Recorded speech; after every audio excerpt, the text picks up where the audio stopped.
So when we're not comfortable with something, we tend to not talk about it, which tends to mean we're not informed and we're pretending something that isn't.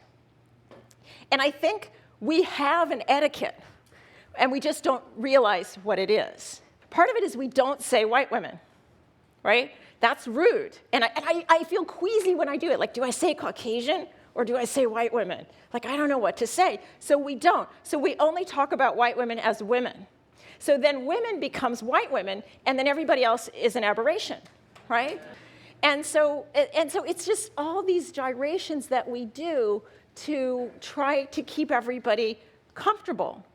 There was a brilliant article in the New York Times about motherhood, and it came out in relation to some of the Ferguson and some of the controversies we've had with the police this year. And it was basically talking about how black mothers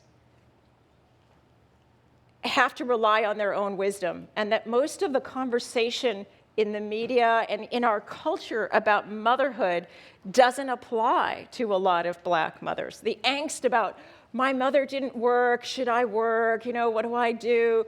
Is, black mothers mostly worked. Mine did, my grandmother did, and that's a class thing too, right? Is you have to be in a certain class to be able to say, I'm gonna just stay home. So there was that, and a lot of the angst about, do I try to keep my kids happy and their self-esteem high? She was talking about, for black mothers, it's often, I gotta keep my kids alive. And I need them to have self-esteem, but be careful, because if they're too uppity, people will cut them down, And it's a different conversation. And so there's all these concerns, and I don't know how to resolve this. Because if we derail it and we all talk about differences all the time, I don't know how that's gonna work either. I'm really not sure. But what I do feel strongly about is our power. What is our power doing differently in the future? How are we going to be bold? How are we going to continue forward as we get more and more multicultural to be strong women's movement, to be together? And I just keep coming back to this idea that we need to invent a new etiquette where we maybe ask more about differences so people feel more like they can talk about something that's not the mainstream conversation and it's not a waste of time.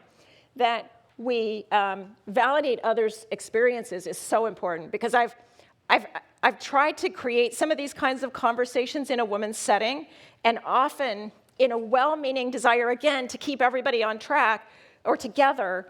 If somebody says, my experience is really different, I often get mistaken for the maid in the hotel, even if I'm wearing a suit. Somebody will say, well, I do too. But that's not validating that other person's experience, that it does happen to them because they're black or because they're Hispanic.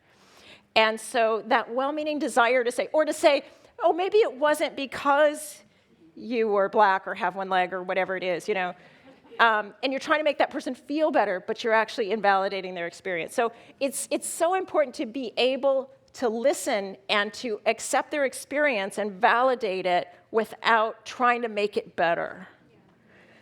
That's a hard one. Educating ourselves about other women, and I've been doing so much of that because I'm working on this project. I don't know that much about what Asian women live with. I don't know that much about what Hispanic women live with day to day, so I'm learning a lot. It's not a finished dialogue, so I would love to, I'm gonna be here the rest of the weekend. I would love to hear your answers about how do we get to this new etiquette? How do we get to this new place where we can have conversations that are more rich in celebrating our differences and learning about each other instead of just loving our sameness. Does that work for you?